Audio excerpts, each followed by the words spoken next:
కథ శీర్షిక మాటల కంటే విశ్వాసమే శక్తి. పాత్రలు: వేణు 24 యువకుడు. తల్లిని కోల్పోయిన తరువాత తండ్రితో కలిసి జీవితం సాగిస్తున్నాడు. తండ్రి సూర్యనారాయణ ఒక చిన్న పాఠశాలలో గురువు.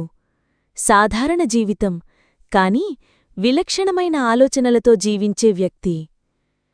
సౌమ్య వేణుకు స్నేహితురాలు, అనంతరం ప్రేమికురాలు. గొప్ప మోటివేషన్. కథ ప్రారంభం. వేణు చిన్న పట్టణంలోని ప్రభుత్వ డిగ్రీ కాలేజీలో చివరి సంవత్సరం చదువుతున్నాడు. గణితశాస్త్రం అతడి పటిమ. కాని అతనిలో ఎంతో లోపది తాపత్రయముంది. తల్లి మరణం తరువాత అతడు ఏ విషయంలోనూ తనను తాను విశ్వసించలేకపోతున్నాడు. ఒకరోజు తండ్రితో సంభాషణ: వేణు, నాన్నా, నాలో ఏం లేదనిపిస్తోంది. ఎంత ప్రయత్నించినా ఫలితం రావడంలేదు. తండ్రి: వేణూ, ఒక్కసారి నీకో ప్రశ్న వేస్తాను. నీతో మాట్లాడే ముందు నువ్వు నిన్ను నమ్ముతావా? వేణు: నాకెందుకు నమ్మకం రావడంలేదు నాన్నా. ఆత్మవిశ్వాసమనేది పుస్తకాల్లోనే ఉంటుంది. తండ్రి హాస్యంతో: వేణూ, మన శరీరానికి గుండె ఎంత ముఖ్యమో మన మనసుకు ఉపచేతన శక్తి అంతే ముఖ్యం. నువ్వెప్పటికైనా నీ మనసుతో మాట్లాడేవా? ఉపచేతన శక్తిని పరిచయం చెయ్యడం.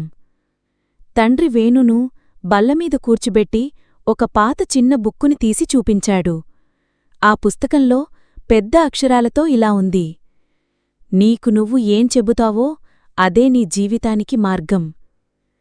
తండ్రి: ఈ ప్రపంచంలో గొప్ప విజేతలంతా ముందు తమను తాము నమ్మారు. ప్రతిరోజూ నీవు నీకు సరైన మాటలు చెప్పాలి. మానసిక వ్యాయామం ప్రారంభం. తండ్రి ఒక వ్యాయామం చెబుతాడు. 1. ప్రతి ఉదయం నిద్రలేవగానే నాలో అపారమైన శక్తి ఉంది, నేడు నేనొక మంచి పని చెయ్యబోతున్నాను. 2.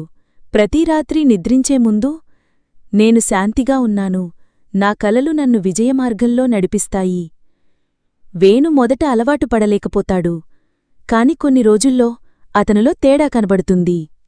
విజయమార్గం. ఆలస్యంగా కాని వేణు గేట్ పరీక్ష రాస్తాడు. చాలామంది టాపర్స్ మెంటల్ స్ట్రెస్కి గురవుతారు. కాని వేణు మాత్రం ఈసారి తన ఉపచేతన శక్తిని ప్రోత్సహిస్తూ చెబుతుంటాడు. వేణు గుండెలపై చెయ్యి వేసుకుని, నాలోని శక్తి అన్నింటికన్నా గొప్పది. నాకు కావాల్సిన జవాబులు నాలోనే ఉన్నాయి. తద్వారా అతడు గేట్ పరీక్షలో టాప్ 500లో స్థానం సంపాదిస్తాడు. అందరూ ఆశ్చర్యపోతారు. ప్రేమగీతం. సౌమ్య అతని విజయాన్ని చూసి ముచ్చటపడుతుంది.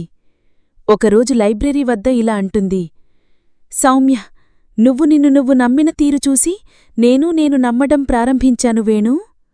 వేణు నవ్వుతూ: ఉపచేతన శక్తిని నమ్మిన రోజునుండే నిజమైన మార్పు మొదలయింది. ముగింపు. ఇక తండ్రి ఒక మాటతో ముగిస్తాడు.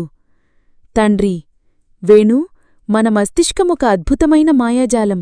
దానిని ఎలా ఉపయోగించారో తెలుసుకుంటే జీవితమే ఒక విజయగాథగా మారుతుంది. ముగింపు సందేశం. నీకు నువ్వు చెప్పే మాటలు నీ భవిష్యత్తు మార్గదర్శకాలు. నీ శక్తి నీలోనే ఉంది. దానిని నమ్ము, మాట్లాడుకో, ప్రేరణ పొందు. Friends, please subscribe, like, share and comment మన ఛానల్.